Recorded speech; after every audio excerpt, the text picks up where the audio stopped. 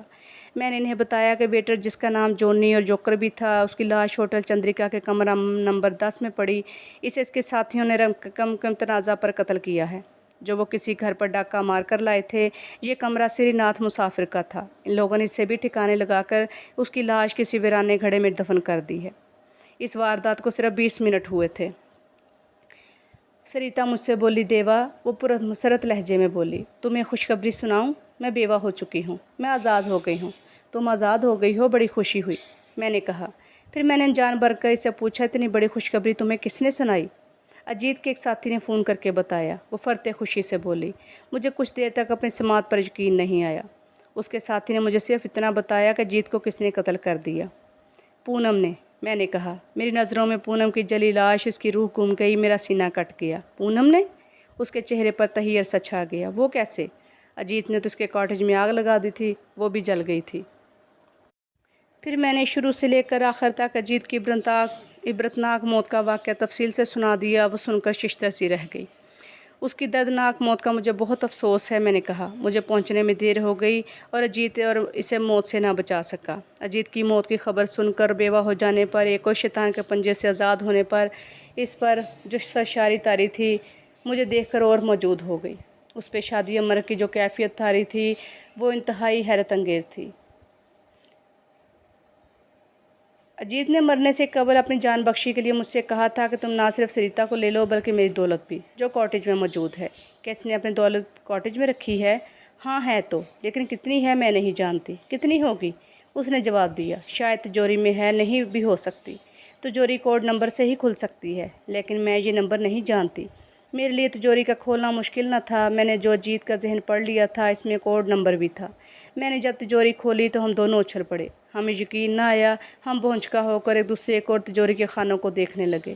تجوری میں جو 3 خانے اور ایک دراز تھی، اس میں کیا کچھ نہ تھا۔ ایک خانے میں dollar, British pound, euro currency کے نوٹوں کی گڈیاں بھری تھیں۔ دوسرے خانے میں ہیرے، جواہرات اور سونے کے زیورات موجود تھے۔ تیسرے خانے میں صرف ہندوستانی کرنسی تھی۔ اتنی ساری دولت دیکھ کر سریتا کا حسین چہرہ کسی بلب کی طرح فیوز ہو گیا۔ کیا تمہیں اتنی ساری دولت دیکھ کر خوشی نہیں ہوئی؟ بہت خوشی ہوئی، سریتا نے ٹوٹے لہجے میں کہا۔ مجھے کیوں سریتا؟ تمہیں یہ دولت مبارک ہو۔ مجھے کیوں سریتا؟ میں نے اس کے بالوں کو سہلاتے ہوئے کہا۔ یہ دولت تمہاری ہے۔ میری؟ وہ ایسے ہے کہ میرا پتی اجیت تمہاری جان کا دشمن تھا۔ جب تم نے اپنے دشمنوں کو اس دنیا سے پاک کر دیا تو اس کی ساری دولت تمہاری ہوئی، سریتا نے جواب دیا۔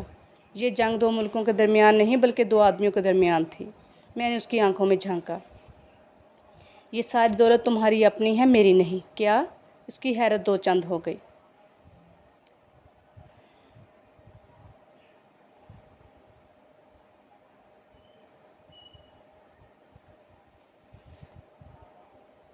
سچ دیوا، اس نے فرتے خوشی سے مجھے چوم لیا۔ یہ سب کچھ میرا ہے، کہیں میں سپنا تو نہیں دیکھ رہی؟ یہ سپنا نہیں سریتا، میں نے کہا۔